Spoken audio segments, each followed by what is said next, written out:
"There's a drug in your drink," she whispered. No preface, no smile, just 4 words dropped like a blade between crystal and breath. Lucia hadn't meant to get this close to Don Vito Castellano. She'd meant to pour, nod, and move. But 5 seconds earlier, as she crossed the floor with the bottle, the 2 men at booth 9 had leaned in, and one said, flat as a receipt, "Doses in his glass. When he says salute, you switch." The other answered, "Copy." That was it. No rain, no violins, just a plan. Lucia looked down at the tray she carried. 2 fresh Bordeaux stems, Prince wiped, one with a faint, oily smear at the rim that a normal eye would miss unless the light hit dead on. Her stomach dropped. She didn't break stride. She didn't look at booth 9. She reached Don Vito's table, tipped the bottle, and as his fingers came for the glass, she moved in, lips close to his ear. "There's a drug in your drink." His hand froze. The glass stopped an inch off the linen. The room kept talking, clinking, laughing, but the space between Lucia and Vito went silent, like a lifted needle. "How sure?" he asked, voice unchanged, eyes on the wine, not on her, not on anyone else. "Sure." She angled the tray, letting him see what she saw. The smear, nothing, everything. "Booth 9, left side. They said the switch happens on salute." He didn't turn his head. Ada. The woman standing at the bar did not look like security until she moved. Then she wasn't decor anymore. She was a line that went from Vito's table to everywhere at once. "Clear that glass," Vito said softly. Quietly, Ada arrived without being seen to cross. She didn't touch the stem. She sniffed the rim 2 inches away, eyes narrowing by a millimeter. "Off," she said under her breath, and slid a linen under it as if polishing, lifting it onto the cloth as if it weighed a secret. "Gianni," Vito called to the owner, tone pleasant, volume normal. "A fresh bottle." From the cage. "Subito," Gianni smiled, already moving. Lucia's hand shook, just once. Vito noticed that too. He noticed everything. The way the 2 men at booth 9 were suddenly very interested in their water, the way the bartender reached for a towel that wasn't there, the way the pianist repeated a chord because he'd missed the downbeat when Lucia spoke. "Finish pouring," Vito said, still the perfect guest. "My friends are thirsty." Lucia poured for the table, Vito's consigliere dom, his shoulders like wire, Marco, whose watch disappeared under his cuff every time he breathed, 2 other men who smiled too evenly. She didn't pour for Vito. He lifted his untouched glass, the clean one, and gave Lucia a look so quick it could be mistaken for courtesy. "Grazie," he said. Then he turned his face to the room. "Friends," he lifted the glass half an inch. "Tonight," Lucia's heart slammed. "Don't say it," she said, barely moving her mouth. "We remember to tip our wait staff," Vito finished lazily, not speaking the word that would have signaled the switch. The room laughed. His eyes didn't. "Eat, drink," he told his table. "Not that one." A ghost of a smile toward the linen-wrapped stem Ada held like a bomb. Ada passed the suspect glass to Luca at the bar, a man who wore barman like a disguise, and Luca slid it under the counter. A strip test appeared, touched, darkened a shade it shouldn't. He nodded once toward Ada. She nodded once toward Vito. Poison. Or worse, something that made a man forget the next hour and hand a pen to the wrong document. Booth 9 didn't leave. That told Lucia 2 things. There was a second move, and the first had been meant to be quiet. Her tray buzzed. No, her pocket. She slipped her hand into her apron and pressed the screen with her thumb without looking down. "Unknown number. Drink his sip for him, sweetheart." "Show us it's safe." Her skin went cold. Another message arrived before she could breathe. Or, "We ask your sister to do it." Lucia didn't have to look up to know booth 9 was watching her face. She didn't have to search to know the camera dot. Between the mirrors wasn't theirs. It was Vito's. And that whoever texted her had more than a plan. They had her name. Vito's voice arrived at her shoulder, as if he'd stepped into her pocket. "Something else?" She didn't nod. She did nothing a watcher could clip. She let the phone rest against the tray, screen hidden by her forearm, and placed the bottle down. "They want me to drink," she said, tone level, as if reciting specials. "Or they know my sister." Vito's smile didn't change. "Dom," he said, "we're doing the small room. Now." Dom didn't argue. He never argued in public. He stood, stretching like a man ready to go smoke, and took 2 steps toward the hallway that led to a private dining room used for proposals and problems. Vito rose a heartbeat later. "Friends," he announced to the nearest tables, "I'm going to ruin someone's night." Laughter he didn't wait for. He looked at Lucia. "Bring the bottle." "Of course," she said. Ada slid in on Lucia's other side. "Stay between us," she murmured. Eyes forward. They moved. Vito first, Lucia a half step behind his shoulder, Ada trailing. Marco fell off his chair like he'd forgotten his coat and appeared in the periphery, a hinge in a suit. The restaurant hummed, a polite organism pretending nothing interesting ever happened in public. Booth 9 stayed seated, which meant someone else was moving. The private room door clicked. Dom held it. Vito entered, then Lucia, then Ada, then the door shut. Sound cut to carpet and breath. Phone, Vito said. Lucia handed it over. He read the messages once. He didn't ask if she had a sister. He looked at Dom. 2 shooters if it goes loud, he said. 1 in the kitchen corridor, 1 outside the alley exit. The busboy is theirs. The bartender is ours. Booth 9 is a face. Real play is the switch, which failed, Dom said. Already dialing without moving his hands. Already pulling up eyes in places Lucia had never noticed. Plan B is to scare her into making Plan A look safe, Vito went on. The logic, crisp and cruel. Make her drink. Prove the glass is fine. We need the vial. We need the hands that touched it. We need the voice that typed, "Sister." Ada opened a leather kit that looked like a check presenter. Inside wasn't a pen. It was a fold of swabs, small vials, a pale strip of plastic with squares that turned colors when asked the right question. She pulled a new stem from a clean rack, poured a finger of the suspect bottle, the one they had not used, and touched the strip. 1 square bloomed faint blue. Sedative, Ada said. Benzos plus something custom. It won't kill. It will erase. Lucia's stomach turned. Why not kill him? Vito looked at her, and for the first time his voice had something like warmth under the steel. Because a dead man is a war. A soft man signs papers. The kind of betrayal that pays. Her phone buzzed in his hand again. He let it. He typed, "Quick, put it in my glass yourself if you're so brave. Set your timer. Watch me drink." Dom's eyebrow ticked. "You sure?" "What they want is control," Vito said. "What they fear is proof." Ada nodded. "We swap the decoys. We give them a show." He handed Lucia her phone back. "You are going to walk out with a single glass. You're going to put it in front of me at the main table. You're going to say, 'To family.' You're not going to flinch. And no one is drinking anything." Lucia swallowed. "They'll push. Let them push." He stepped closer, and the room shrank to his eyes and her pulse. "You saved my life with 4 words. Now you save your own with 10 toes and a straight spine. Do you understand?" She did. She hated that she did. "Yes." Ada placed the decoy glass in Lucia's hand. It weighed the same as the others. It wasn't the same. Its rim had been prepped with the faintest film of bittering agent, the taste of medicine without the medicine. "They'll see your mouth touch," Ada said. "You will not swallow. You will set it down. You will step back." Lucia nodded. "What about my sister?" Dom's phone chimed. He read, then his mouth flattened. "Sister's name is Eva. Lives on Birch. They did their homework." "Marco?" Vito said into the air. "On Birch," came a voice from nowhere and everywhere. His earpiece, the building itself, the net Vito carried with him like weather. 2 minutes. "Good," Vito said. "No more texts." He turned to Lucia. "You'll be with me until he says otherwise." He nodded at Dom. "That means if someone asks where you are, the answer is busy. If someone asks who you are, the answer is no one. If someone asks what you did, the answer is my job." "My job was pouring wine," Lucia said, softer than a breath. 5 minutes ago. "Your job," Vito said, "is seeing what others miss. That's why you heard it. That's why you're in this room." He took the decoy stem from her hand and set it back in her palm. His fingers brushed hers. They were warm, steady. "Ready?" he asked. "No," she said. Then, because fear had taught her about choices, yes. The door opened on Dom's hand. The private room emptied its quiet into the restaurant's polite noise. Lucia walked between Ada and Vito like a thread pulled through cloth. Booth 9 pretended to talk about soccer. The busboy pretended to polish a spoon he'd already polished. The pianist hit the chorus he always hit when he didn't know what else to do. Lucia set the glass in front of Don Vito. The table went still the way animals go still before a storm. "To family," she said. Words steady, face calm, heart a drum. Vito raised the glass. Booth 9 leaned forward. Somewhere, a phone lit up to record. Vito's eyes never left Lucia's. He tipped the rim to his mouth and stopped half a heartbeat before the touch, as if listening to something only he could hear. Across the room, the busboy turned toward the kitchen exit. Ada's hand shifted. Booth 9 stood. The glass kept moving. The glass kept moving, tilting just enough for everyone watching to believe Don Vito Castellano had taken the sip. Booth 9 leaned forward, hungry eyes glued to his lips. The busboy froze halfway through the kitchen door, hand still on the handle. Aria's lungs locked in her chest. Then Vito set the glass down, untouched. His smile wide enough to look genuine, sharp enough to slice air. "Perfect," he said, tone velvet. "Smooth, strong, just how I like it." Ada caught the signal. With the grace of someone who could kill in silence, she slid the tainted glass away and replaced it with a clean one from her tray. To outsiders, it looked like flawless service. To Booth 9, it was confirmation their plan had worked. Lucia saw the relief ripple through them. The tiniest exhale, the loosening of shoulders, the smirk tugging one corner of the middleman's mouth. They thought he drank it. They thought the sedative was already crawling into his blood. Vito didn't look their way. He clinked glasses with Dom, then Marco, then let his own glass rest untouched on the linen. His bodyguard sipped. He didn't. He never did when danger smelled this close. "Lucia," he said suddenly, voice pitched for only his table. Another bottle. Her throat dried. Yes, signor. She turned toward the wine station, but Ada's hand brushed her wrist, halting her. A whisper. Keep eyes on booth 9. Don't blink.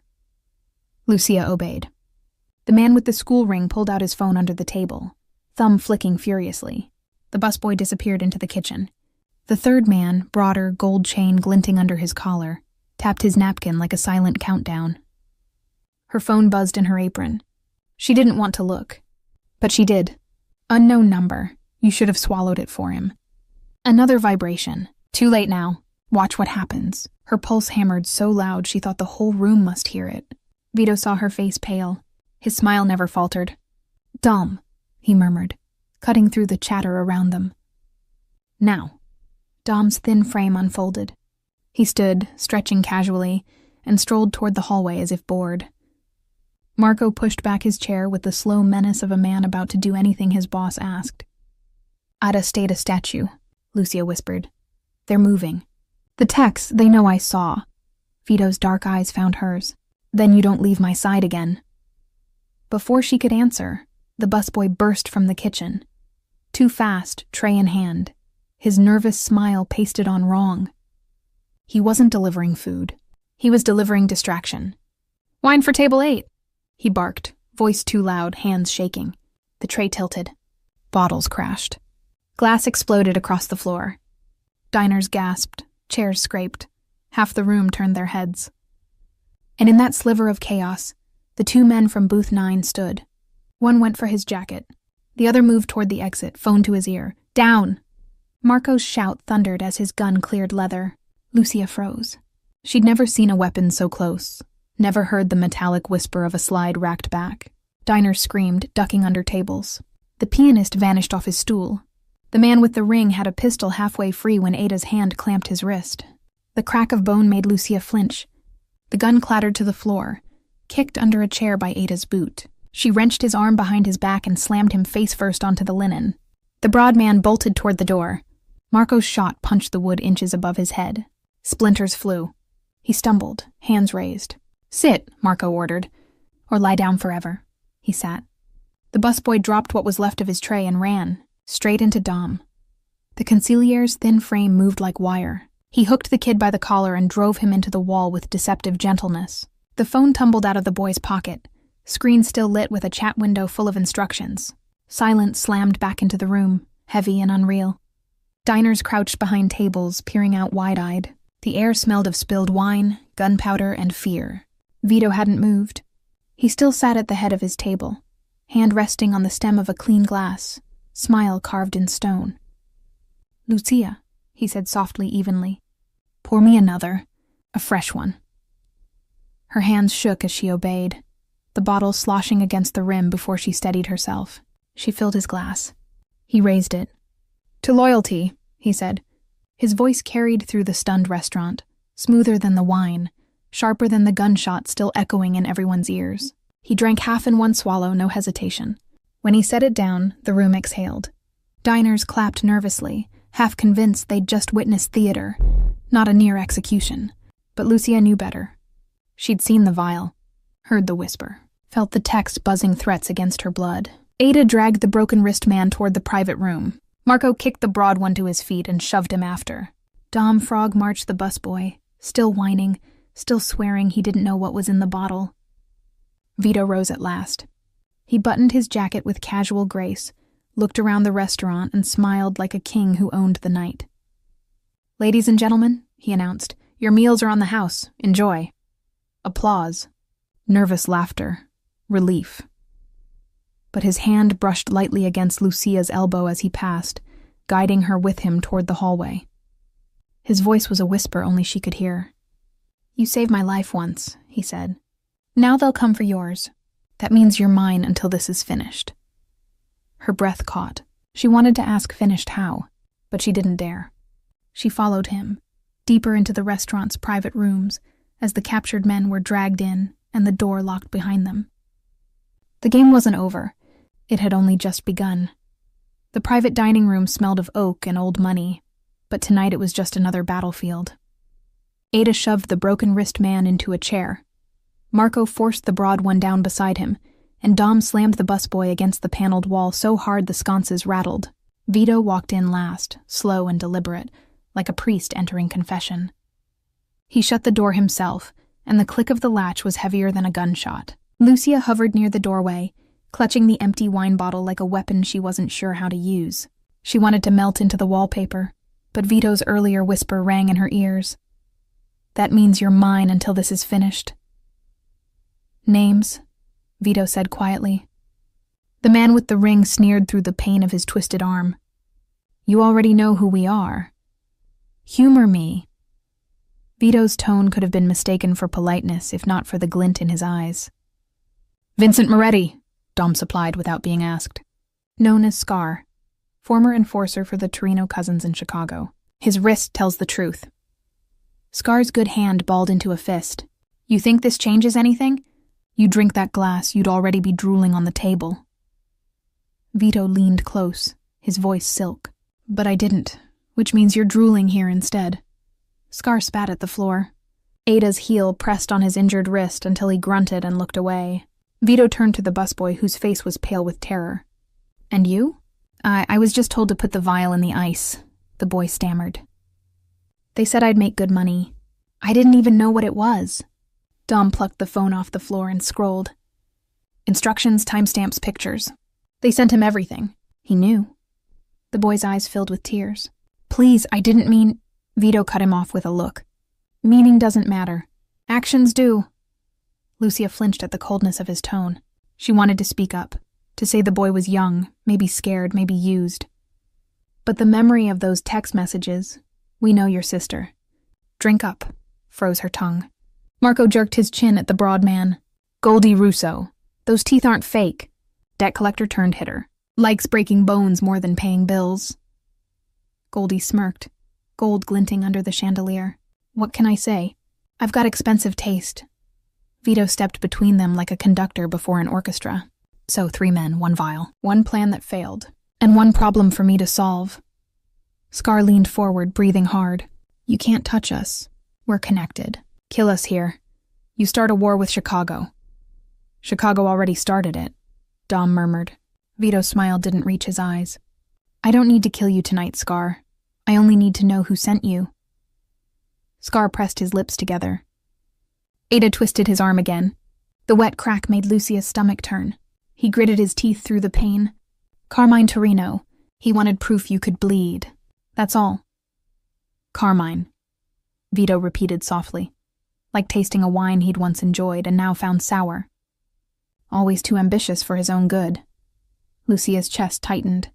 She didn't know Carmine, didn't know Chicago politics, but the way Vito said his name carried history. The busboy sobbed. "Please, I didn't know it was Mafia business. I have a sister." Vito's gaze slid to Lucia, and her heart stopped. "A sister," the word cut deep. Did he already know about Eva? Of course he did. Men like him always knew. He moved closer to her, speaking so low only she heard. "They used your blood as leverage. That makes it personal." She shook her head faintly. "Don't hurt her." "I won't," he said simply. "But they will try, which means you stay with me, or you'll both vanish." Her knees felt weak. She gripped the wine bottle tighter. Scar laughed then, a jagged sound. "Look at you, Castellano, hiding behind waitresses now. She's your weakness. We'll carve her name on your grave." Before anyone else could react, Vito's hand shot out and wrapped Scar's throat. He didn't squeeze. He didn't need to. His calm stare was enough to chill the air in the room. "You almost made me say salute tonight," Vito said softly. "That mistake cost you your freedom. Don't make another that cost you your tongue." Scar's face darkened. He stopped laughing. Vito released him and turned to Dom. "Send word to Carmine. Tell him his little experiment failed. And tell him he just made it to the top of my list." Dom nodded, already typing. Goldie shifted, chains rattling. "So what happens to us?" Vito smiled without warmth. "That depends on whether you're more useful alive or silent." Ada dragged Scar to his feet. Marco pulled Goldie up. The busboy whimpered as Dom yanked him toward the back corridor. "Take them to the cellar," Vito ordered. "I'll decide later." The men were marched out, their protests swallowed by the thick walls. The door shut, leaving only Vito and Lucia. Lucia had never seen a house like this in her life. The Castellano estate rose behind iron gates and manicured hedges like a palace airlifted into the modern city. Marble lions flanked the entrance, stone eyes watching as the black sedan rolled through. Guards in dark suits stood at discreet angles on the lawn, radios tucked into their collars, weapons invisible but inevitable. Lucia sat stiff in the backseat, her canvas bag on her lap. She had packed exactly what Vito told her to. One change of clothes, her work shoes, and nothing else. Even the photo of her and Eva taped to the fridge felt too dangerous to take. She kept her hands tight on the bag strap, as if that simple canvas tether was the only piece of her old life she had left. "Breathe," Ada murmured from beside her. The woman hadn't stopped shadowing her since the night at La Fenice. "You look like you're walking into your own funeral." "Maybe I am," Lucia muttered. Ada's expression didn't change. Better this than the alternative. Scar wasn't lying. Carmine Torino doesn't leave loose ends. You'd already be in a ditch if Vito hadn't claimed you. Claimed. The word burned. The car stopped at the grand steps. Marco opened her door and offered a hand. She hesitated before taking it, acutely aware that every guard's gaze tracked her like a spotlight. Inside, the estate smelled of polished wood and expensive cigars. Chandeliers glittered above sweeping staircases. Portraits of long-dead Castellanos glared from gilded frames. It was beautiful, overwhelming, and suffocating. "Don Vito is waiting in the study," Marco said. "This way." Lucia followed him through a maze of corridors. Each turn revealed another guard, another camera, another reminder that freedom had been traded for protection. Finally, Marco opened a heavy double door and gestured her inside. The study was less intimidating than the rest of the house, but only barely. A mahogany desk stretched across the room, papers neatly stacked, maps pinned to the wall behind it. Vito stood at the window, jacket off, sleeves rolled to the forearms. He turned as she entered, dark eyes sweeping her like a scan. "You came," he said simply. "You didn't leave me much choice." A shadow of a smile touched his lips. "Good. Choice is a luxury in our world. Survival is the priority." He gestured to the leather chair across from his desk. "Sit." She did, perching on the edge like she might need to run. Vito poured 2 glasses of deep red wine. He pushed one toward her. "Relax, it's clean." Lucia wrapped her fingers around the stem but didn't drink. "I don't want to get used to this." "To what?" "This." She gestured to the desk, the wine, the fortress around them. "Being part of this." Vito studied her for a long moment. "You already are. The moment you warned me, you crossed a line. You can't go back." Her throat tightened. "So what happens now? You lock me here until Carmine gives up?" Vito leaned forward, elbows on the desk, his gaze sharp. "Carmine won't give up. Men like him only stop when they're stopped. Which means we end this on our terms." Lucia swallowed. "We?" "Yes." His voice softened, but it carried weight. "You're bait and shield both. You've seen their faces. You're their excuse to come back. Which means you're also the trap we'll close on them." She shook her head. "I didn't ask for this." "No one asks," Vito cut in, his tone steel. "Do you think I asked to inherit this family when my father was gunned down in front of me? Do you think Ada asked to bury her brother after Carmine's men slit his throat? We don't ask, Lucia. We survive. And survival demands loyalty." The word hit like a chain tightening around her throat. "Loyalty," she repeated. Vito's gaze didn't waver. "To me, to this family. It's the only way you live through what's coming." Silence stretched. Outside the window, rain tapped the glass like fingernails. Finally, Lucia spoke, her voice barely above a whisper. "And my sister?" "She's already under guard," Vito said. "Marco sent men last night. She's safe." For now, relief shuddered through her, chased quickly by dread. If Eva was under Castellano protection, she was tied to this world too. Vito watched her reaction closely. "You understand now. You're not just a waitress anymore. You're a piece on the board. And pieces move when I say." Her stomach turned. "What if I refuse?" For the first time, he leaned back and laughed. Not cruelly, just like someone who'd heard a child threaten to stop the tide. "Then Carmine finds you in a week and puts you in the ground." "That is refusal." Lucia stared at him, at the gold watch gleaming on his wrist, at the faint scar under his chin. He looked like a man who had carved his life out of stone and dared the world to take it back. Finally, she lifted the wineglass and drank. Just one swallow, but enough to make his lips curve. "There," Vito said. "You're already learning."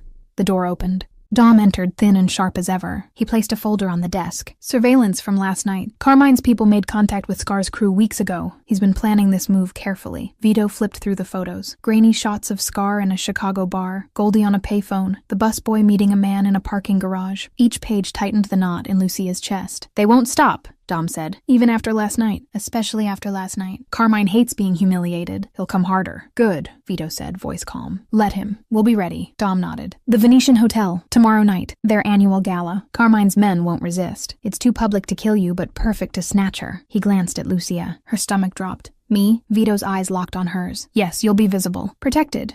But vulnerable enough to tempt them. They'll try again, and when they do, we end this." Her grip tightened on the wineglass. "You're using me as bait." "I'm using you as the reason they'll make mistakes," Vito corrected. "And I'm keeping you alive while they do." Lucia looked at him, at the absolute certainty in his eyes. She wanted to scream, to run, to fight, but all she could whisper was, "And if I don't play along?" Vito's smile was sharp as a blade. "Then you die, and so does your sister." The Venetian Hotel glittered like a diamond in the middle of the city. Gold chandeliers, velvet drapes, marble floors polished so clean the reflections looked like ghosts. Outside, limousines lined the curb. Paparazzi flashes strobed like lightning against the night. Inside, 500 of the city's most powerful names were sipping champagne and pretending they weren't all watching each other. Lucia had never worn a dress like this. Midnight blue silk clung to her figure, slit high enough to reveal legs she didn't want anyone to notice. Ada had chosen it, sharp-eyed and unyielding. "You need to look like someone worth stealing," she'd said. And now Lucia stood at the top of the ballroom staircase, her hand looped through Don Vito Castellano's arm, and every eye in the room turned to her exactly as Ada had predicted. Her throat tightened. Bait, she thought. "I'm dressed like bait. Breathe," Vito murmured beside her, his hand warm against the small of her back. To everyone else, he looked like a man showing off his beautiful companion. To her, he was an anchor dragging her deeper. Dom's voice crackled softly in the tiny earpiece Ada had fitted her with. "South corner, Scar just arrived. He's trying to look like a donor, but he's scanning exits. Tommy's pretending to text in the lobby. Goldie's outside in a black sedan." Engine running, Lucia's stomach flipped. They were here, all of them. Vito guided her down the stairs, smiling like a king greeting his court. "Right on schedule," he whispered. Servers in crisp uniforms glided past with trays of champagne and canapes. Guests in glittering gowns laughed too loudly at jokes that weren't funny. A charity auctioneer droned on about vacation packages and priceless art. Beneath it all, the trap tightened. "Remember," Vito said as they reached the dance floor, "you're never alone. Every exit has eyes. Every vent carries sound. They'll think they have you. They'll never know they're already surrounded." Lucia nodded, but her heart hammered like a trapped bird. The orchestra struck up a waltz. Vito swept her into motion with ease, his hand firm on her waist, his steps precise. To onlookers, it was romance. To her, it was rehearsal for survival. "In 5 minutes," Vito murmured as they turned. "I'll excuse myself for a call. You'll be alone for 10. That's when they'll move." Her pulse spiked. 10 minutes? 10 is all we need. His dark eyes caught hers, steel beneath the warmth. "They need you alive. Remember that. They'll be careful.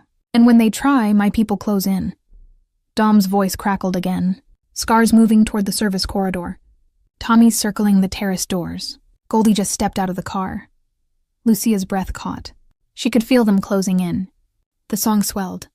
Vito spun her, his palm steady, his smile radiant for the crowd.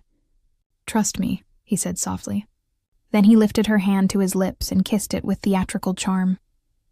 "Caramella, don't go anywhere," he said loudly enough for the nearby guests to hear.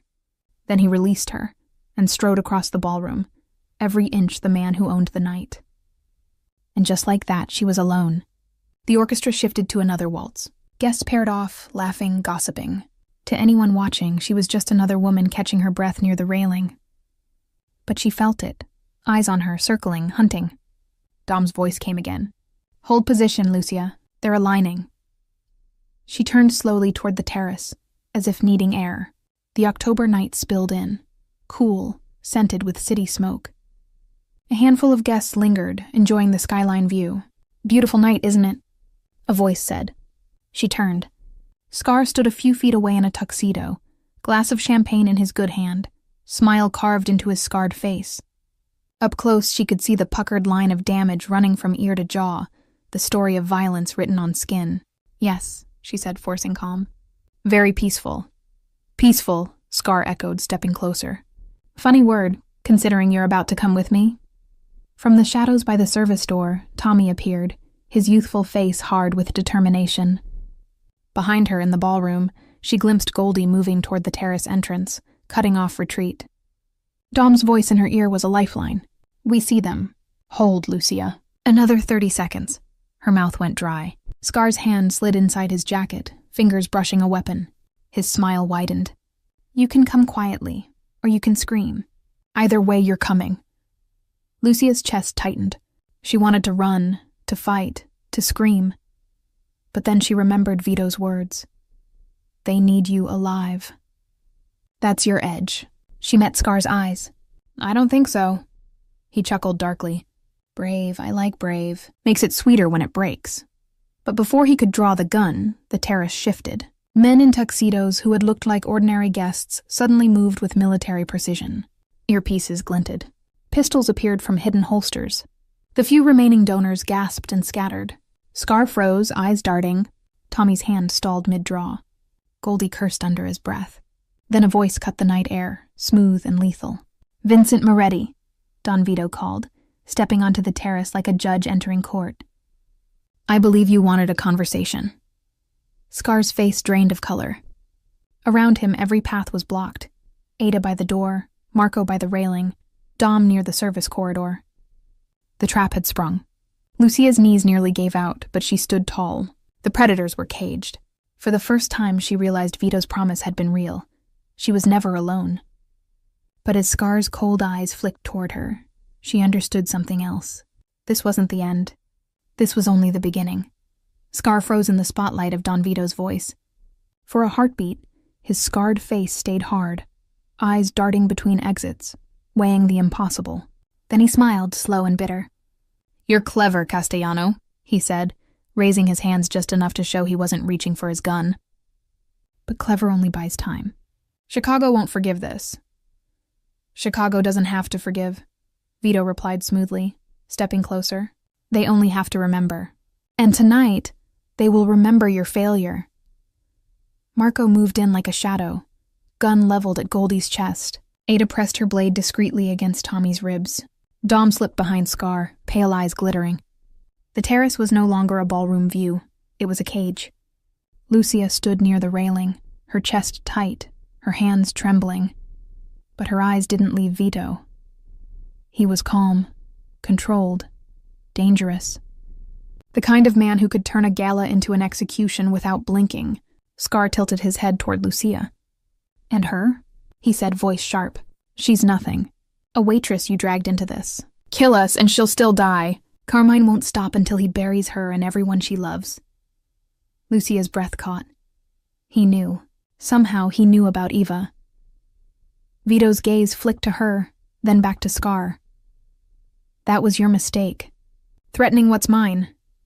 Scar's grin faltered. "Marco," Vito said. Marco shoved Goldie to his knees.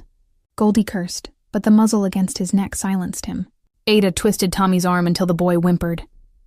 Dom held Scar steady with a grip like iron. "Lucia," Vito said suddenly. Her head jerked up. "What?" He held out his hand, palm open, steady as stone. "Come here." She hesitated, every instinct screaming to stay back. But something in his voice, calm, commanding, absolute, pulled her forward. She placed her hand in his. His grip was warm, strong, terrifying. "These men wanted you to poison me," he said, his voice low but carrying. "They wanted you to be the reason Castellano blood spilled on a restaurant floor. Tell me, Lucia, what do you think they deserve?" Her heart pounded. She looked at Scar's sneer, at Tommy's terrified eyes, at Goldie's clenched jaw. She thought of Eva's name lighting her phone, the words, "We know your sister." "I think," she whispered, voice trembling, "they deserve nothing." Vito smiled faintly. He turned to his men. "Take them!" Scar roared as Dom dragged him back inside. Goldie spat threats until Marco's fist silenced him. Tommy cried out, begging as Ada shoved him through the door. Then the terrace was empty, but for Lucia and Vito. The night air heavy with city lights and unspoken promises. Lucia pulled her hand back, shaking. "What happens to them?" Vito's gaze lingered on the city skyline. "That depends on Carmine. If he wants them back, he'll have to crawl. And when he does, I'll cut his legs out from under him." Her stomach turned. "So you'll kill them." "Or use them," Vito said calmly. "Tools, leverage, examples. Death is quick. Fear lasts longer." Lucia swallowed hard. She wanted to argue, to say this wasn't justice, it was vengeance. But she couldn't forget the texts. She couldn't forget how close Vito had come to raising that glass. He stepped closer, lowering his voice. "You see now, don't you? You can't go back to your old life. You saved me. That means you belong in this world, whether you want it or not." Her eyes stung. "I didn't want this." "No one ever does," Vito said softly. "But some are chosen." Before she could respond, Dom returned, his thin frame cutting through the night. "The men are secured. Carmine will hear by morning. He'll know he lost." Vito nodded. "Good. Make sure he also knows why." Dom's gaze flicked to Lucia. "And her?" "She comes home with us," Vito said firmly. "She's under my protection now." Lucia shivered at the word. Protection. It sounded safe, but it felt like chains. As Vito guided her back inside, applause rose from the ballroom. the oblivious guests assuming the interruption had been nothing more than theatrics for the charity gala. The orchestra played louder, the auctioneer resumed, the glittering world turned as if nothing had happened. But Lucia knew everything had changed. Back at the estate hours later, she stood in front of a mirror, dress draped across a chair, hair falling loose. The ring Vito had given her, heavy gold with the Castellano crest, rested on the vanity. She hadn't put it on yet. She wasn't ready. A soft knock at her door. Ada entered without waiting for permission. "He wants to see you." Lucia's chest tightened. Now? Now! She followed Ada through silent hallways until they reached the study again. Vito was at his desk, sleeves rolled, a glass of untouched whiskey in front of him. Maps and photographs littered the surface. Carmine Torino, his men, their operations. He looked up as she entered. "Lucia," her voice trembled. "What happens next?"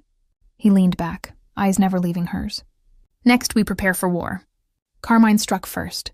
I'll strike last. And me? You'll stand beside me," he said simply. "Because you're not just a waitress anymore. You're the reason I'm alive. That makes you part of this family." Lucia's throat tightened. "And if I don't want to be?" Vito's smile was sharp as broken glass. "Then you're already dead." Morning sunlight poured through the estate's high windows, but inside Don Vito's study the mood was darker than midnight. Scar, Tommy, and Goldie had been locked in the cellar since the gala, their muffled curses echoing through stone walls. Lucia hadn't slept. Every time she closed her eyes, she saw Scar's scarred grin, Goldie's teeth flashing like coins, Tommy's frightened face. And worse, she saw Eva, alone in her apartment, unguarded, vulnerable.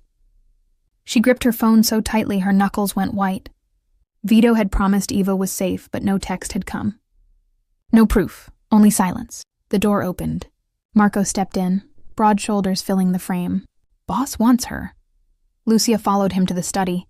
Vito sat behind his desk, a spread of photographs laid out like cards in a deadly game. Carmine Torino's face stared up from the center, eyes cold even in grainy black and white. "Lucia," Vito said, looking up. "Sit." She sat on the edge of the leather chair, hands clenched in her lap. "Did you find out anything?" Vito gestured to the photos. "Enough. Carmine sent Scar to test me, to weaken me, to humiliate me. Now that they've failed, Carmine has no choice but to come harder, which means we decide where and how he strikes." Dom entered quietly, thin as ever, holding a folder. "Intel from our people in Chicago.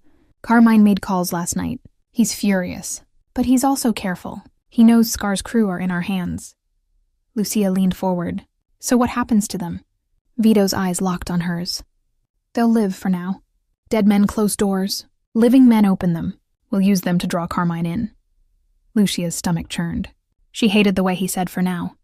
Dom placed the folder on the desk, opening it to reveal intercepted messages. One line stood out in bold red. "The sister is leverage. Use her to smoke them out." Lucia's blood ran cold. "Eva," she whispered. Vito's expression darkened.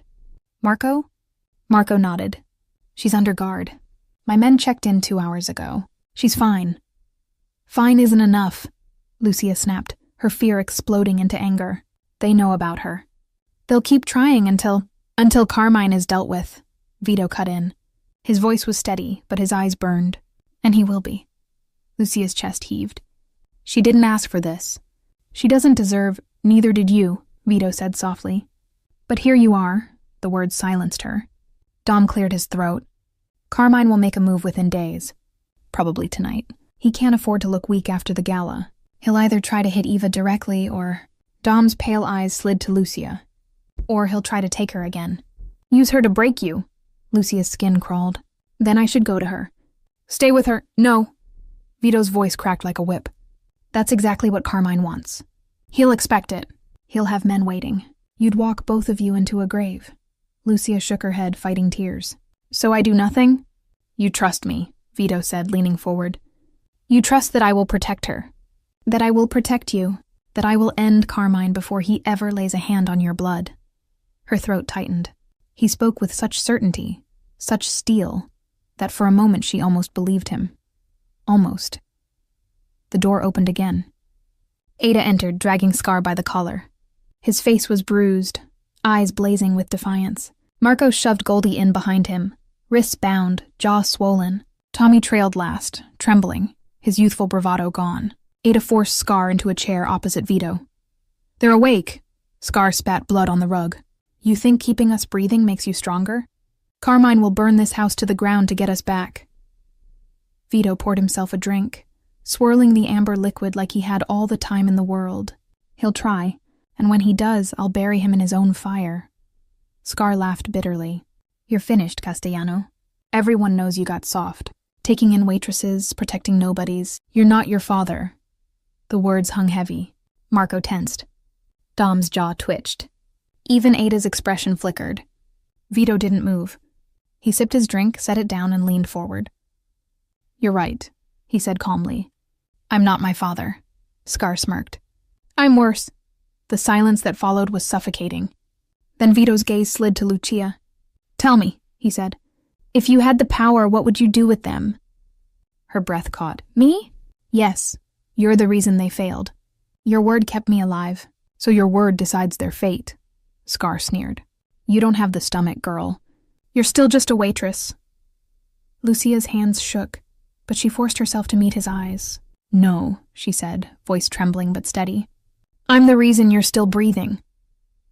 Scar blinked, caught off guard.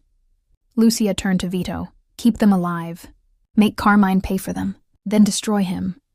A slow smile spread across Vito's face. "Good instincts. You're learning." Dom nodded slightly, approval in his pale eyes. Marco smirked. Ada gave the faintest nod.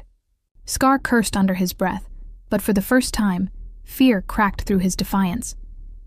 Vito stood, his presence filling the room like thunder. "Take them back. Feed them, patch them up. Make sure Carmine hears they're still breathing." Ada dragged Scar out. Marco shoved Goldie. Dom herded Tommy. The door shut, leaving silence again. Vito turned back to Lucia. "You've made your choice. That makes you family." Her chest tightened. "I didn't choose." "You did," Vito interrupted gently. "Every time you open your mouth, you choose. And tonight, you chose loyalty." Lucia shook her head, but the weight of the Castellano ring on the desk mocked her. She hadn't put it on yet, but she knew deep down she already wore its invisible chains. Vito stepped close, lowering his voice. "You want your sister safe? Then stay by my side, because in this war there's only family or enemies, and enemies don't live long." Lucia swallowed hard. "And when Carmine comes?" Vito's smile was sharp as a blade. "Then we finish what he started." The night fell heavy on the Castellano estate. Guards rotated along the iron gates, headlights swept the gravel drive, and cameras blinked like watchful eyes. To anyone outside, it looked impenetrable. To Lucia, standing on the balcony of her borrowed bedroom, it felt like a gilded cage. She clutched her phone, staring at the blank screen. No messages from Eva. No proof she was really safe. Vito's promise replayed in her mind. Marco has men on her. She's fine, but promises didn't quiet the storm in her chest. A knock at her door jolted her. Ada stepped in, silent as always. "You're needed," she said simply. Lucia followed her down marble halls into the war room, Vito's study transformed. Maps of Chicago and the city sprawled across the desk, red pins marking locations, strings connecting faces. Dom hunched over a laptop, scrolling intercepted texts. Marco leaned against the wall, loading magazines with methodical precision. Vito stood at the head of the table, sleeves rolled, voice calm. Carmine's patience has run out. "He's making his move." Dom looked up, pale eyes sharp. Intercepted chatter confirms it. "A team was sent tonight. Not for you, Vito, for her." He nodded at Lucia. Her stomach dropped. "Eva?" Dom clicked a file open. Security camera stills filled the screen, grainy images of men in black hoodies near a modest apartment building. Her apartment building. Eva's building. Lucia's breath hitched. No, she was supposed to be safe." "She is," Marco said flatly. "My men intercepted them before they reached the door. 3 shooters, 2 fled, 1 dead." Lucia covered her mouth. Dead. Someone had died on her sister's street because of her. "Eva's alive," Vito said firmly. "That's what matters." Tears stung her eyes. "For how long?" "They'll keep coming. That's why we stop them," Vito cut in, his tone steel. He pointed to the map. "Carmine sent men across state lines.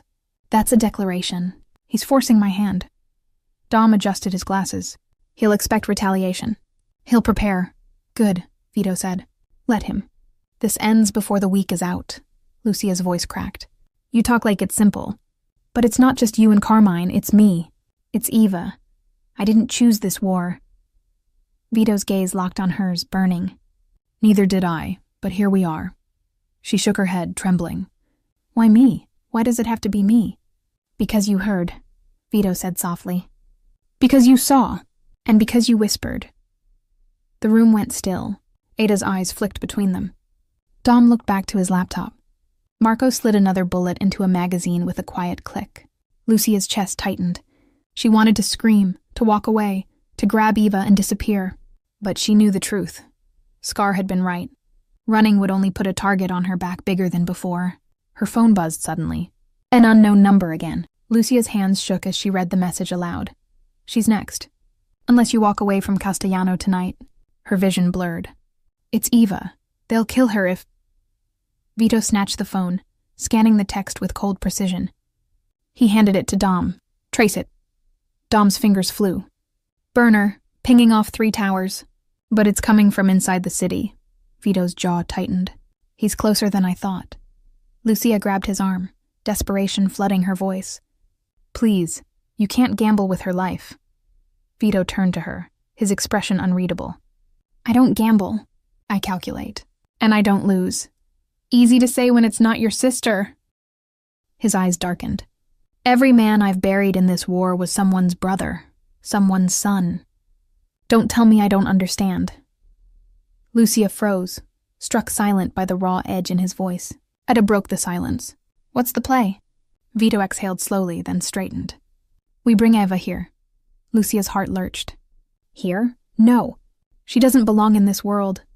She already does, Vito said firmly. Carmine has her name. He knows her face. She's safer inside my walls than in any apartment. Marco, send a team. Quietly. Get her out before Carmine tries again. Marco nodded, already dialing. Lucia's chest tightened. She'll hate me. She doesn't even know. Tell her nothing, Vito cut in. Let her think this is about me owing you a favor. She'll adjust. Tears stung Lucia's eyes. You think everything bends to your will. But Eva isn't like me. She won't survive in this world. Vito's gaze softened. Just barely. Then we'll keep her away from it as much as possible. But alive. Dom looked up from his laptop. Trace complete. That burner phone? It wasn't just Carmine's men sending threats. Vito's brow furrowed. Who else? Dom turned the laptop toward him. Grainy surveillance footage filled the screen. A figure leaning against a car, face half hidden, phone in hand. Not Carmine, not Scar, someone younger, sharper. That, Dom said, is Carmine's nephew, Lorenzo Torino. He's the one sending the messages. Lucia's breath caught. The image was clear enough. A man in his late 20s, handsome, cruel eyes fixed on the phone screen. Dom tapped the photo. And rumor is Carmine's grooming him to take over. If Lorenzo has your sister marked, this isn't just leverage, it's personal. Vito's expression hardened. Then Lorenzo becomes the message. We catch him, we break him, and we send him back to Chicago in pieces Carmine can't ignore. The room went silent. Lucia's voice trembled. You're planning to kill him. Vito's eyes met hers.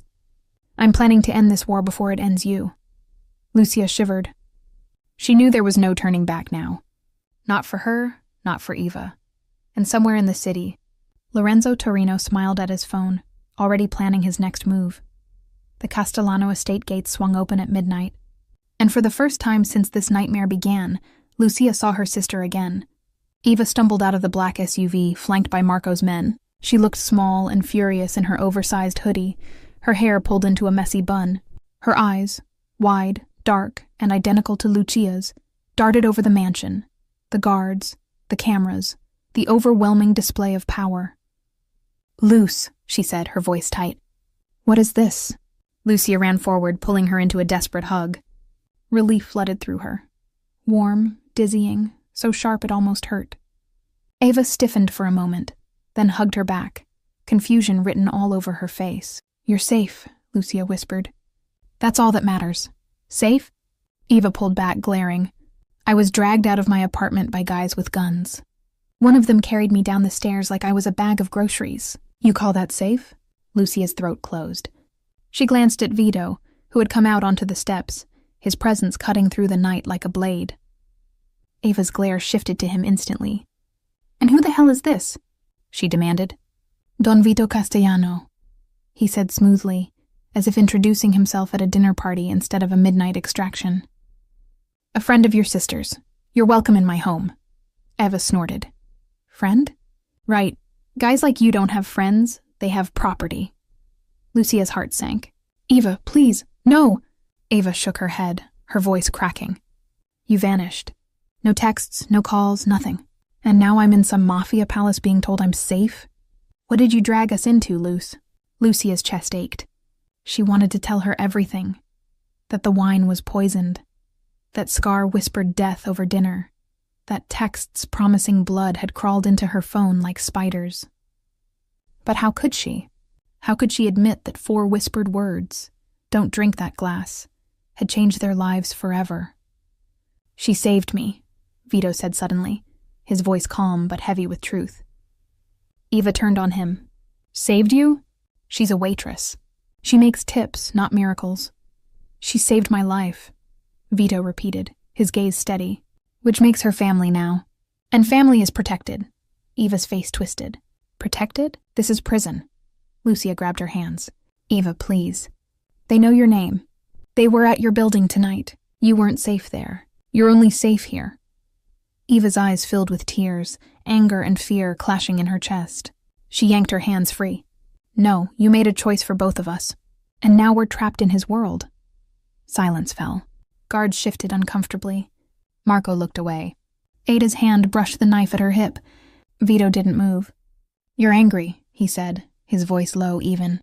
That means you're still alive to feel it. Be grateful. Eva glared at him. I don't owe you anything. Vito smiled faintly, dangerous in its softness. Not yet. Lucia squeezed her eyes shut. Please, both of you, just... Not tonight, Eva huffed, turning away. Fine. Show me where I'm supposed to sleep in my new prison. Ada gestured for her to follow. The youngest Torino target had just arrived under Vito's roof, and the air inside the mansion felt ready to snap. Later that night, Lucia couldn't sleep. She sat on the edge of her bed, listening to the hum of security cameras outside, the distant footsteps of guards. She replayed Eva's words over and over. You dragged us into this. Her phone buzzed again. Unknown number. Her stomach dropped as she opened it. Did you like the reunion? She froze. Another buzz. Your sister looks just like you. Easier than I thought. Lucia's blood turned to ice. No? A third buzz. Turned to the window. Heart hammering, she moved to the curtains and pulled them back. Across the estate lawn, just beyond the outer lights, a shadow stood, a tall figure still watching. The phone buzzed one last time. Smile for me, Lucia. Because next time I won't be so polite. She staggered back, her hand clamping over her mouth to keep from screaming. Lucia, she jumped. Vito stood in her doorway, silent as a ghost, his eyes narrowing as he saw her face. What is it? Wordlessly, she held out the phone. He read the messages, jaw tightening. His gaze snapped to the window. By the time Marco arrived, the shadow was gone. Lorenzo Torino, Vito muttered, his tone like ice. Bold enough to stand on my lawn. Who is he? Lucia whispered, shaking. Carmine's nephew, Vito said. The one who thinks he's untouchable. His eyes darkened. He just made his first mistake. Lucia's voice cracked. He was watching Eva. Vito stepped closer, his hand firm on her shoulder. Then he's already dead. He just doesn't know it yet. At dawn, the estate was locked down tighter than a fortress. Guards doubled. Cameras re-angled. Dom paced like a vulture. Ada sharpened her knives. Marco inspected rifles. Lucia sat with Eva in the sunroom. Her sister hadn't said a word since the night before, staring out the window at the sprawling lawn as if planning an escape. Ava, please, Lucia whispered. I know it feels wrong, but they'll kill you if you leave. Eva turned, eyes red, jaw trembling. And what if staying kills us faster? Before Lucia could answer, the estate shook. Not metaphorically. Literally. A thunderous boom rattled the glass, shaking chandeliers, sending guards shouting into radios. Lucia grabbed Eva as the second explosion ripped across the lawn, fireball lighting the early morning sky. The estate's outer gate had just been blown apart. Sirens wailed. Marco stormed in, weapon drawn. "Boss, they're here!" Carmine's men, he brought them to the gates. Lucia's heart stopped. War wasn't coming. It had already arrived. The ground still shook as smoke billowed past the broken gates. Guards rushed into position, radios crackling with shouts. "South perimeter breached!" "Multiple hostiles, heavy weapons." Lucia clutched Eva's hand, dragging her behind a marble column in the sunroom. Her sister was sobbing, terrified, eyes locked on the fiery glow spilling into the estate grounds. "Luce, what's happening?" Eva cried. Before she could answer, Marco stormed in, rifle raised, his voice steady despite the chaos. "Boss says lock the sisters down. We'll hold the front." "No," Eva screamed, yanking her arm. "I'm not hiding in some cage while people shoot outside." "Eva," Marco snapped. "This isn't a debate. You move or you die." Lucia tightened her grip. "Please, just listen." But Eva's eyes blazed. "Listen? To him? To you? This is insane." Another explosion rattled the walls, shattering a chandelier in the hall. Eva shrieked as glass rained down, but Marco grabbed them both, muscling them toward the reinforced door at the back of the sunroom. Behind them, Ada appeared, knives strapped to her arms, face grim. "East wall's compromised. They're inside the grounds." "Numbers?" Marco barked. "Dozen, maybe more. Carmine's not holding back." Lucia's blood went cold. "They're here? Inside the estate?" Ada shoved the panic door open, revealing a narrow staircase descending underground. "Move," Eva resisted. "I'm not going into some hole in the ground." Ada leaned in, her voice a hiss. "You want to watch your sister die? Because that's the only other option." Lucia pulled Eva into the stairwell before she could argue again. The heavy steel door slammed shut behind them, muffling the gunfire but not erasing it. The stairwell was dim, the air thick with dust and the hum of generators. Eva stumbled after her, still muttering curses. Lucia's heart pounded with each step, every boom above them shaking dust loose from the ceiling. When they reached the bottom, a thick vault-like door loomed ahead. Marco spun the wheel lock, shoving it open to reveal a bunker lit by fluorescent strips. Dom was already there, papers spread across a table, a handgun in reach. His pale eyes flicked to the sisters.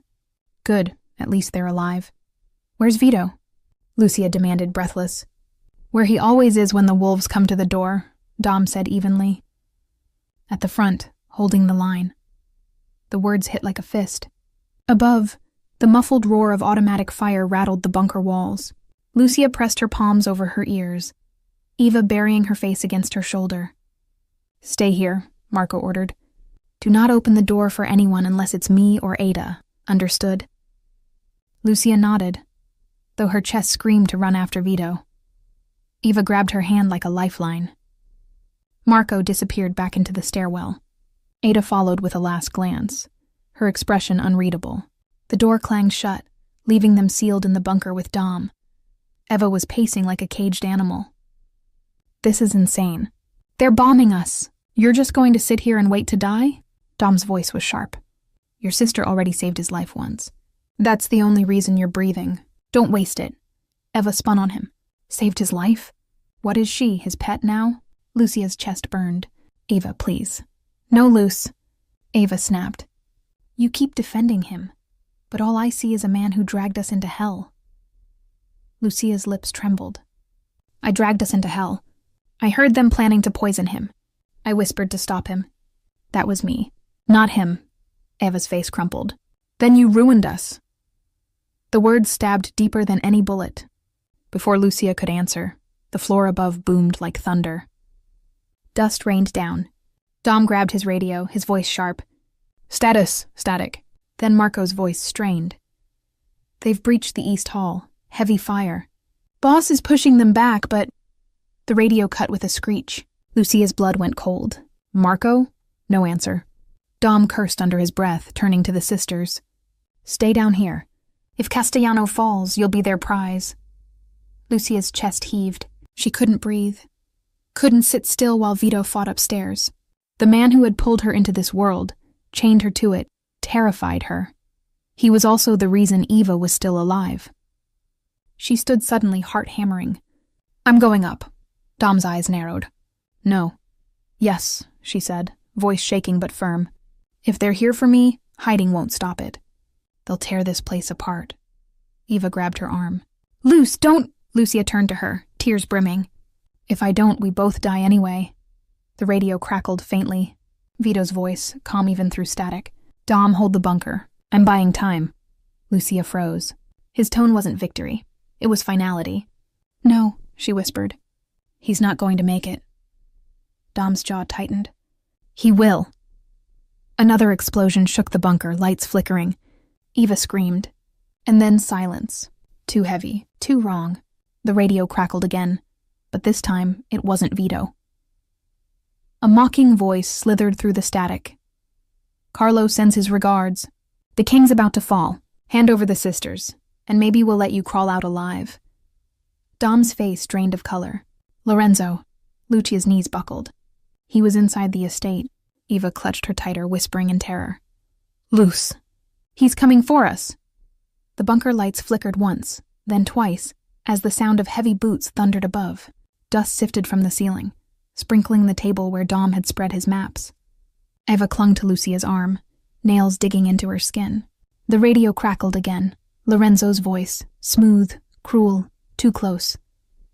"Castellano's finished. His men are bleeding on the lawn. Open the door, sweetheart. Save yourself and your sister. Otherwise we'll come in and take you." Lucia's blood ran cold. He was talking directly to her. Dom's pale eyes snapped to the steel vault door. He moved like a blade, quick and efficient, stacking files, sliding a pistol across the table toward her. Lucia stared. "I don't know how to—" "You'll learn fast," Dom said. "Point and pull. That's all that matters," Eva gasped. "You're giving her a gun?" "She's never—" The bunker walls shook violently, cutting her off. Metal groaned. The reinforced door bulged inward with the force of explosives. "Breaching charges," Dom muttered. He racked his own pistol, calm as death. "When it blows, stay low. Aim for legs, not heads. You're not soldiers, but you can slow them." Lucia's hands shook as she gripped the weapon. The weight felt unreal, alien. Her reflection in the polished steel table showed a woman she barely recognized. Hair wild, dress torn, fear written across her face.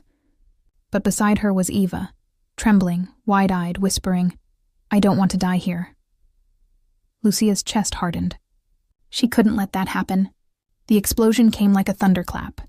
The vault door tore off its hinges, crashing inward in a shower of sparks and smoke. Figures stormed through. Men in black tactical gear, rifles raised. Dom fired first, 2 sharp cracks. One man dropped. Another stumbled. Marco's voice roared faintly from upstairs. He was still fighting. But here, in the bunker, the battle had reached them. "Down!"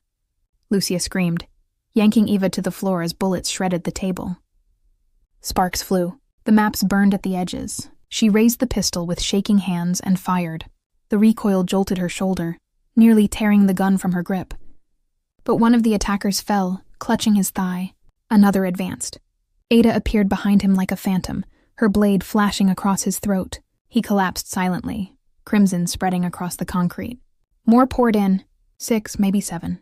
Gunfire deafened. Eva sobbed, pressed flat against the floor. Lucia fired again and again, missing once, grazing another. Her ears rang, hands numb, but she didn't stop. Through the smoke, a tall figure stepped into the bunker. No mask, no gear. Just a tailored black coat, a pistol in one hand. His smile sharp as broken glass. Lorenzo Torino. He looked young, barely older than Eva, handsome in a cruel way. His eyes locked instantly on Lucia, glinting with amusement. "There she is," he said, his voice cutting through the chaos like silk.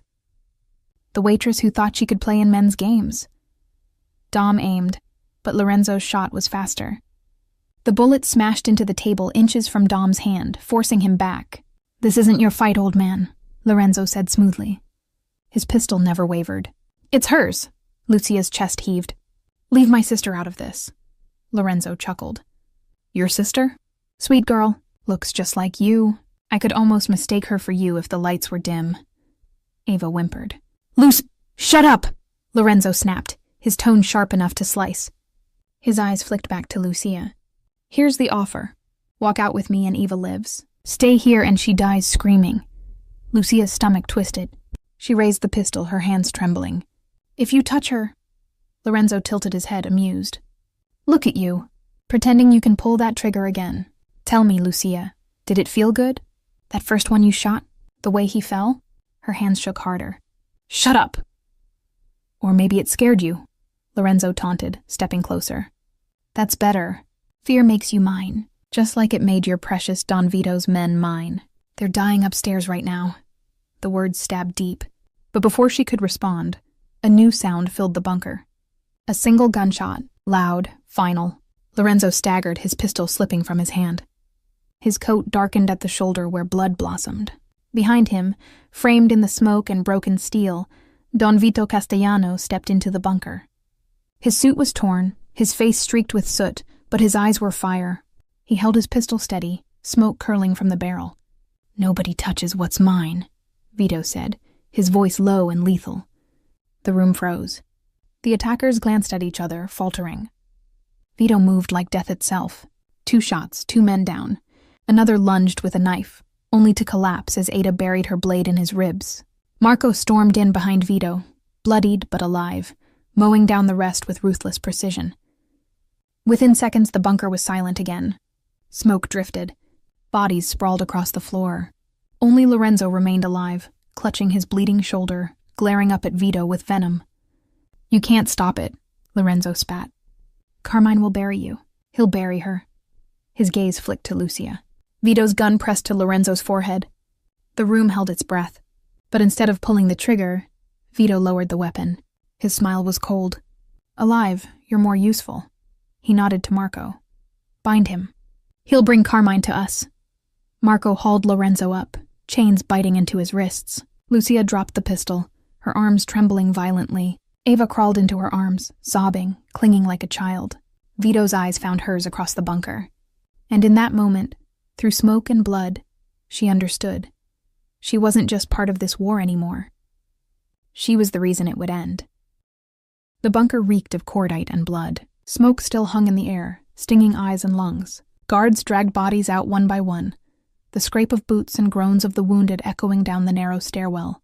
Lucia sat on the floor, Eva curled against her chest, both of them shaking in silence. The pistol she'd dropped lay a few feet away, black metal against the concrete like a reminder of what she'd done, what she'd become. Vito stood in the center of the room, soot-stained and bloodied, but his presence was unshakable. He watched as Marco chained Lorenzo tighter, iron cuffs digging into flesh. Lorenzo's smirk never left, even with blood soaking his sleeve. You think keeping me alive wins you anything? Lorenzo taunted. Carmine will scorch the earth to get me back. He'll tear this city apart. Vito's gaze was cold steel. Good, let him come. For once, he'll walk into my fire instead of the other way around.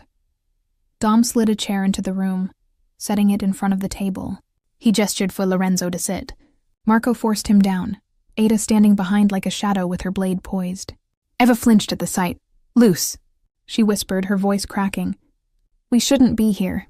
This isn't our world. Lucia stroked her hair, trying to soothe her, but her own voice was unsteady. It doesn't matter anymore. We're in it. Vito turned, his eyes locking on them. For the first time since the siege began, his expression softened, just barely. You're alive. That's all that matters. Lucia looked up, her heart hammering.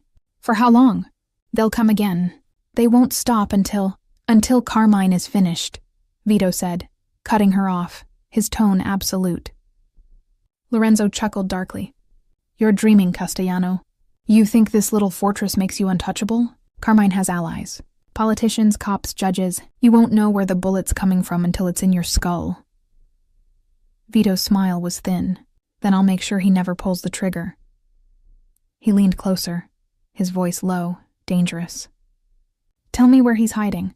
Tell me where he keeps his war chest. Do that, and maybe you'll see Chicago again. Lorenzo spat blood onto the floor. Go to hell. Ada's knife kissed the side of his neck. You'll get there first, she said flatly. But Vito raised a hand, stopping her. No, he stays breathing, for now. Dom adjusted his glasses.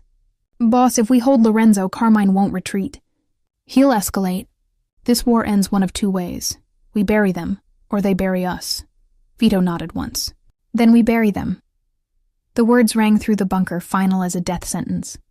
Hours later, after the last flames outside were extinguished and the dead cleared from the estate grounds, Lucia stood alone in the courtyard. The night was eerily still now, broken gates replaced with armed guards and temporary barricades. Ava refused to leave her side, clutching her arm as if letting go meant being swallowed whole. "We have to run, Luce," she whispered. "Now, before it's too late." Lucia shook her head, her throat tight. "There's nowhere to run. Don't you get it? They'll find us anywhere. Then we disappear. Change our names. Leave the country." Lucia almost laughed at the absurdity. With what money? With what papers? And with Carmine hunting us like animals? Eva's tears shimmered in the moonlight. "I don't care about money. I just want you back. I want us back." Lucia pulled her into a hug, holding her tightly. "I want that too," she whispered. "But that life is gone." Behind them, a door opened. Vito stepped into the courtyard, his jacket replaced, his presence still commanding despite the exhaustion lining his face. "Lucia," he called softly. She turned, Eva tightening her grip. Vito's gaze swept over them, then settled on Lucia. "We move tomorrow. Carmine will regroup, and so will we. The longer Lorenzo breathes, the more desperate Carmine becomes." Eva glared at him. "And what about us? What about her?" Vito's eyes flicked to her, then back to Lucia. "You stay here, guarded safe." "Safe?" Eva spat. "There's no safe in your world. Just cages and guns." Vito's voice hardened. "Alive is safer than dead, and your sister understands that." Lucia's chest clenched. She did understand, but Eva's hatred carved into her like knives. After a long silence, Vito stepped closer, his voice low enough only Lucia heard. "You've seen what Carmine's willing to do? Threats won't stop until he's gone. You want your sister free? Then stand with me until this is over." Lucia's heart pounded. She wanted to say no, to scream, to beg, but instead she found herself whispering, "And then?" Vito's dark eyes held hers. "Then you'll never have to look over your shoulder again." Later, in the cellar, Lorenzo laughed despite his wounds, the sound echoing off stone. "You think keeping me in chains makes you stronger. But you've made a mistake, Castellano. Carmine doesn't care if I live or die. He cares about winning, and he'll bury you under bodies to prove it." Vito leaned close, his voice a whisper sharp as a knife. "Then let him try. Because you're the reason I'll know where to strike." For the first time, Lorenzo's smile faltered. Vito turned and walked out, his footsteps echoing, leaving his prisoner in the dark.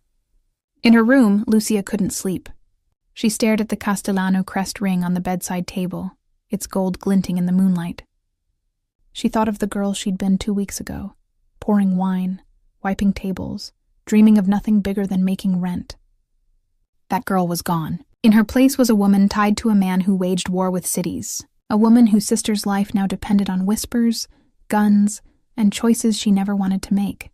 She slipped the ring onto her finger, the weight sinking into her bones. Outside, thunder rumbled, not from the sky, but from the war drums of Carmine Torino, already marching closer.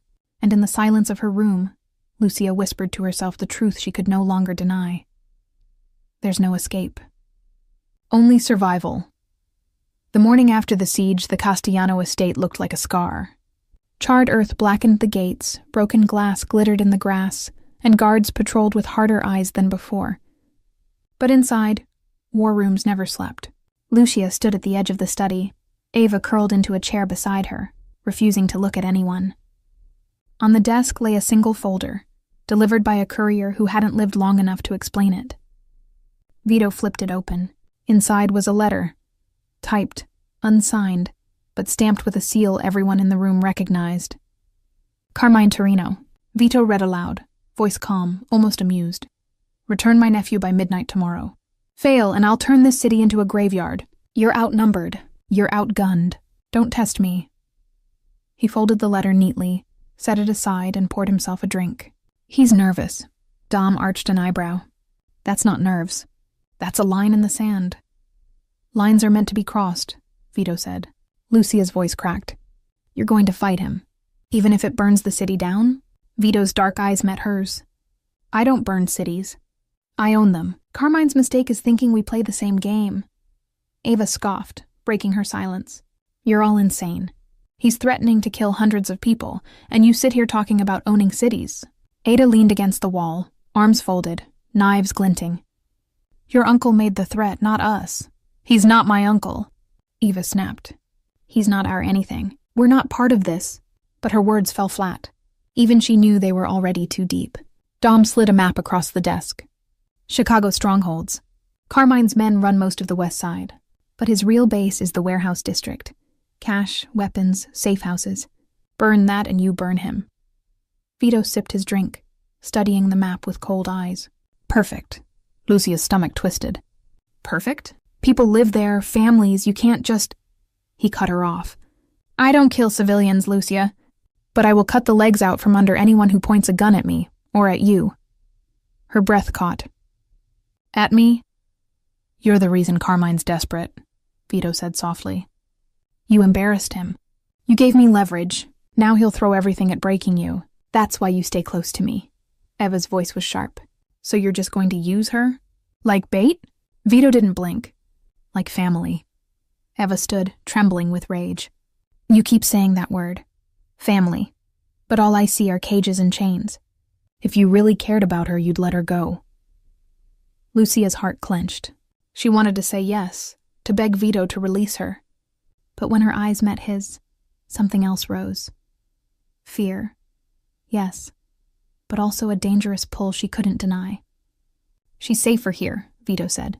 His voice was calm, final, leaving no room for argument. Ava's tears spilled. She stormed from the room, slamming the door so hard the walls rattled. Silence hung. Vito looked at Lucia, his tone softer. She'll understand. In time. Lucia shook her head. No. She'll hate me forever. Better she hates you alive than loves you dead. The words cut deep, because she knew they were true. That evening, the estate's cellar echoed with Lorenzo's laughter. Lucia had followed Ada down, unable to stay away. She wanted to see the man who had stood outside her window, who had smiled at her like a wolf sizing prey. He sat chained to a chair, bruised but grinning. When his eyes met hers, his smile widened. There she is, he said smoothly. The waitress who thinks she's a queen now. Ada shoved him back down when he leaned forward. Watch your mouth. But Lorenzo's gaze never left Lucia. You know he's lying to you, right? Castellano. He doesn't save people. He owns them. That ring he gave you? His eyes flicked to her hand. That's a shackle.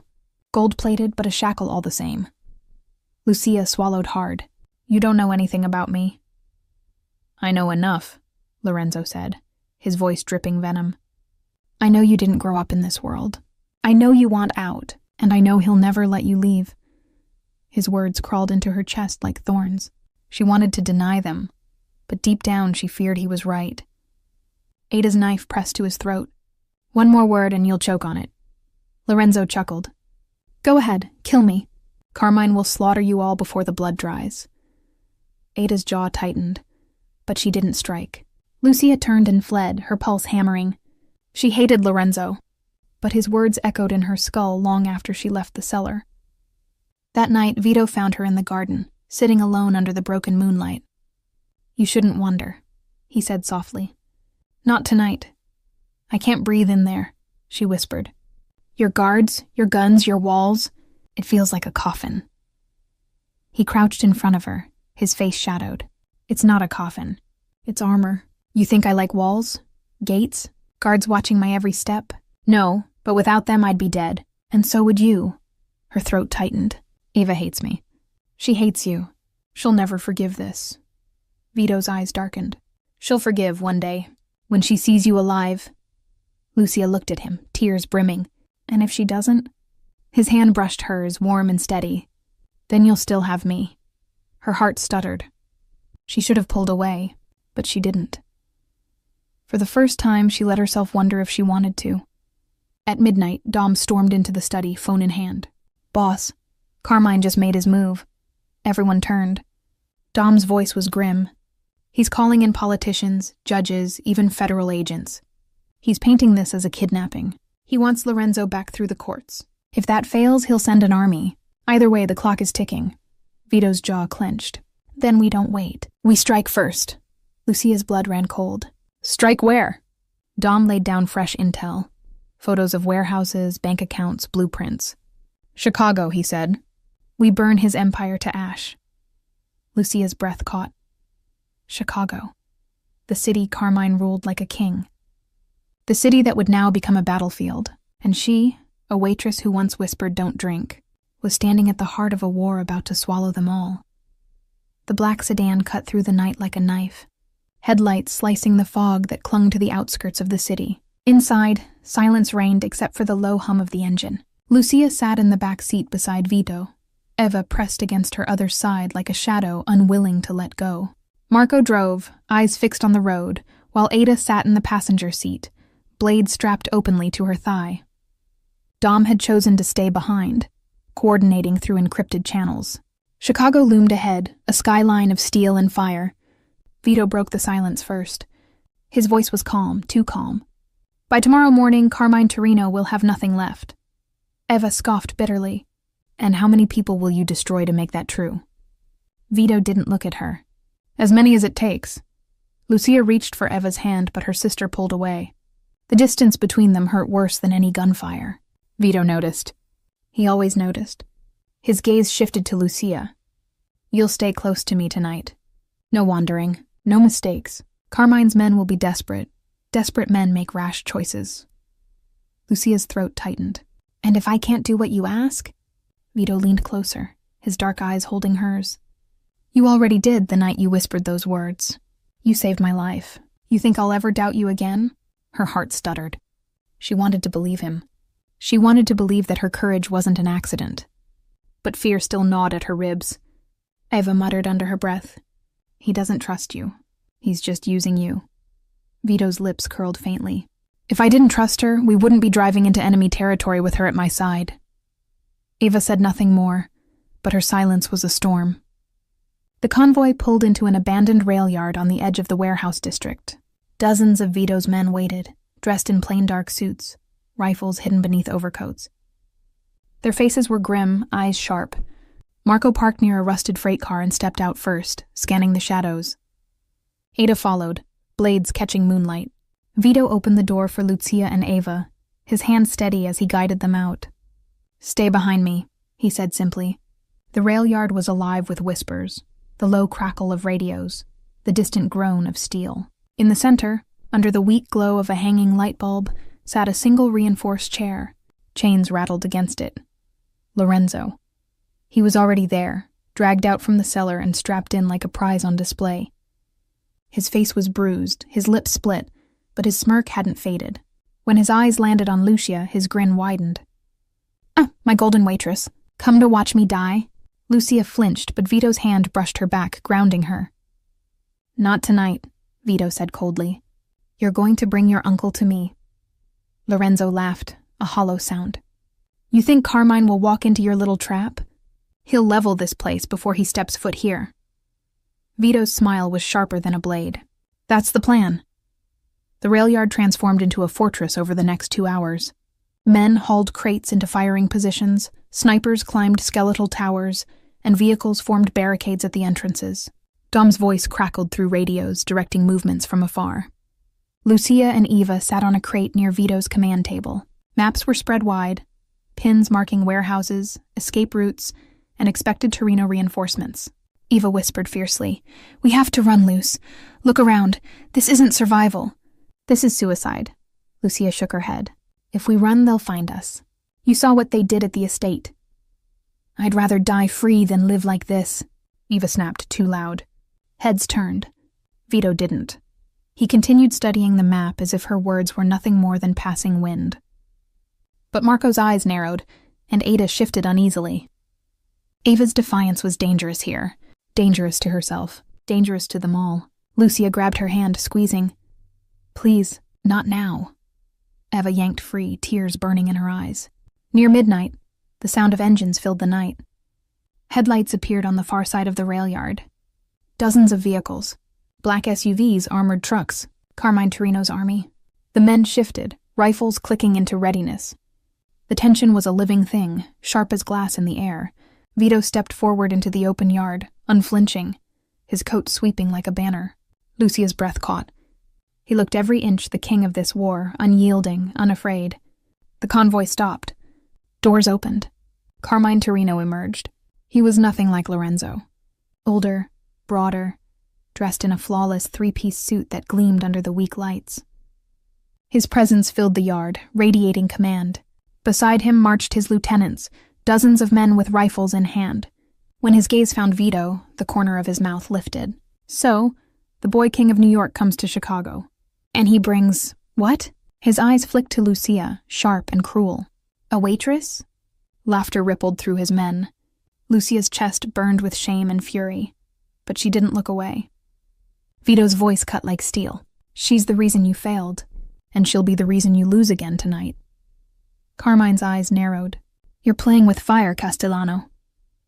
Fire's the only language your family understands, Vito replied. The air crackled. A single spark could ignite it into war. Lorenzo laughed from his chair, chained but grinning. And here it is. The end of kings. Dom's voice crackled in Lucia's hidden earpiece. Stay steady. Wait for my signal. Her heart thundered. Eva clutched her arm so tightly it hurt.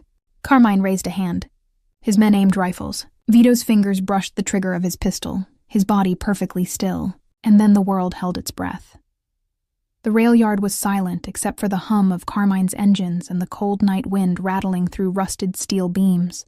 Hundreds of eyes fixed on the two men standing in the center of the open yard. Don Vito Castellano and Carmine Torino.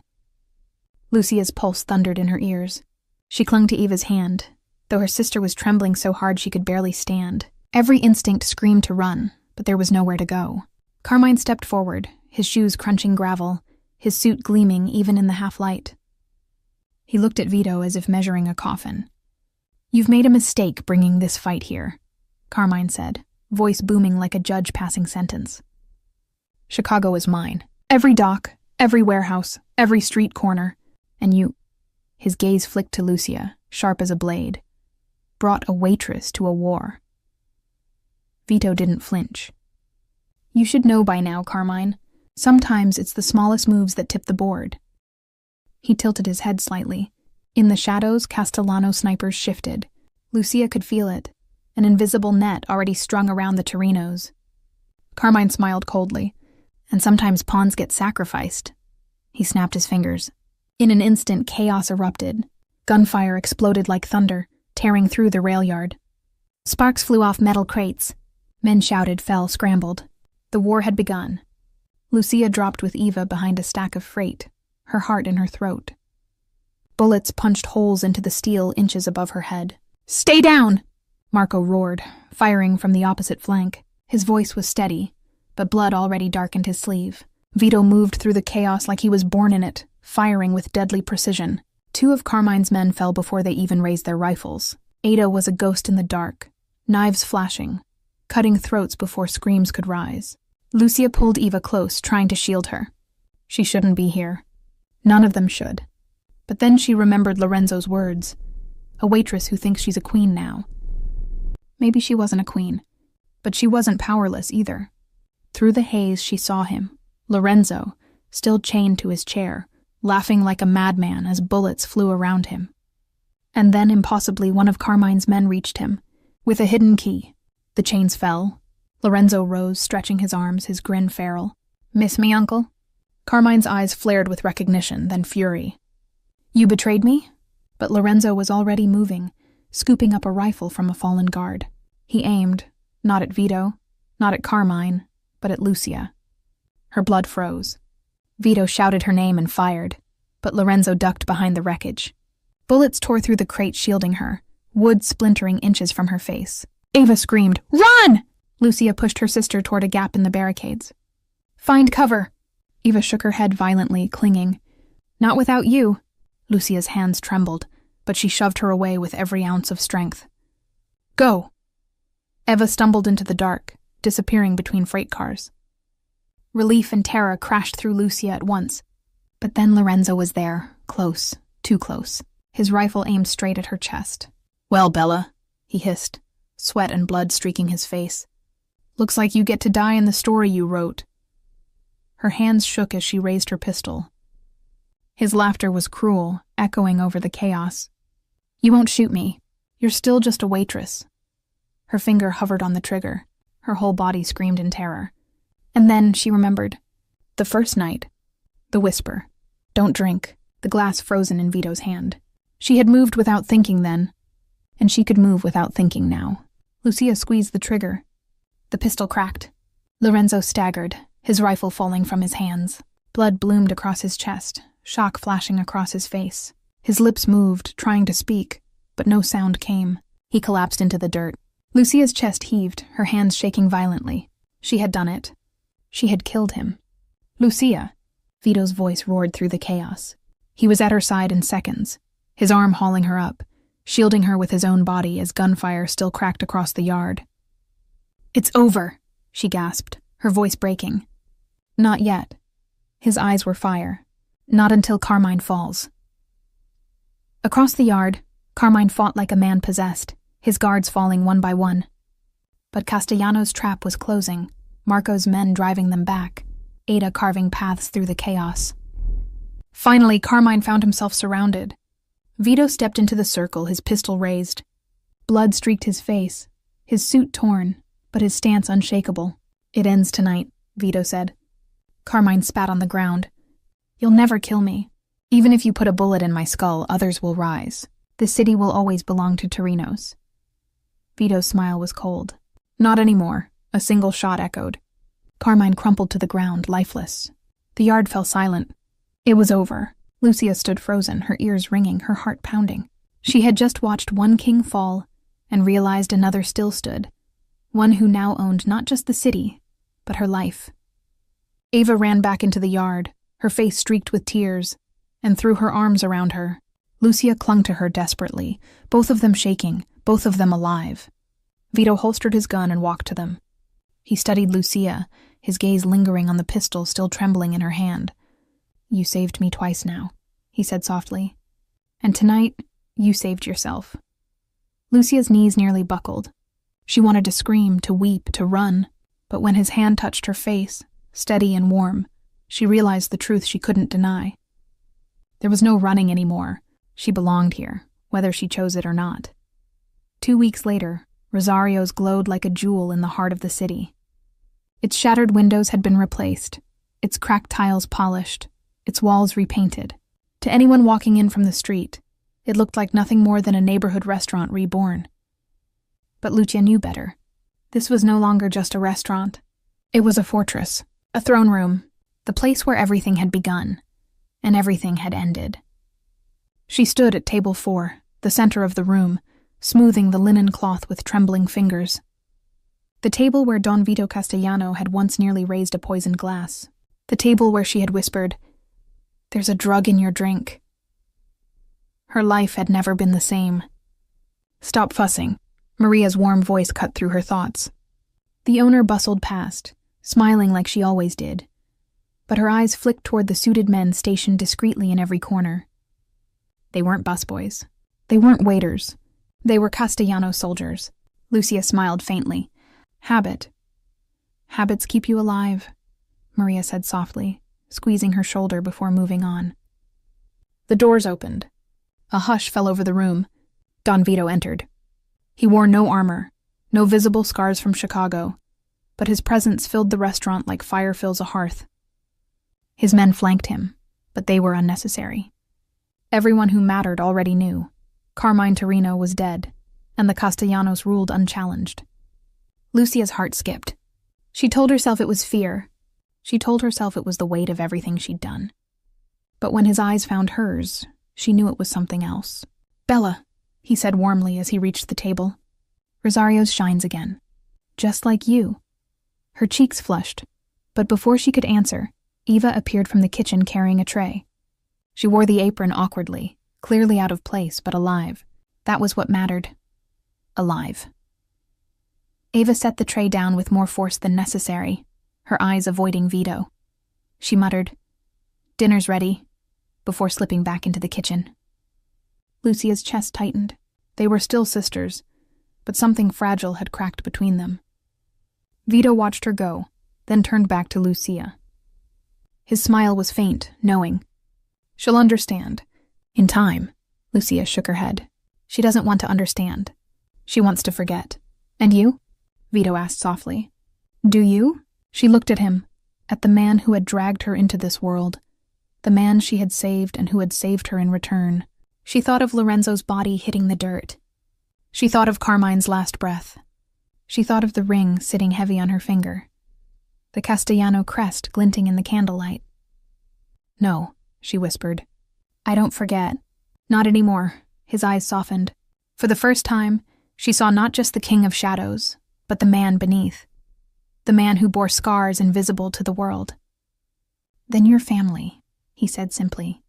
Dom appeared at his side, pale eyes as sharp as ever. He set a glass of wine before Vito, then another before her.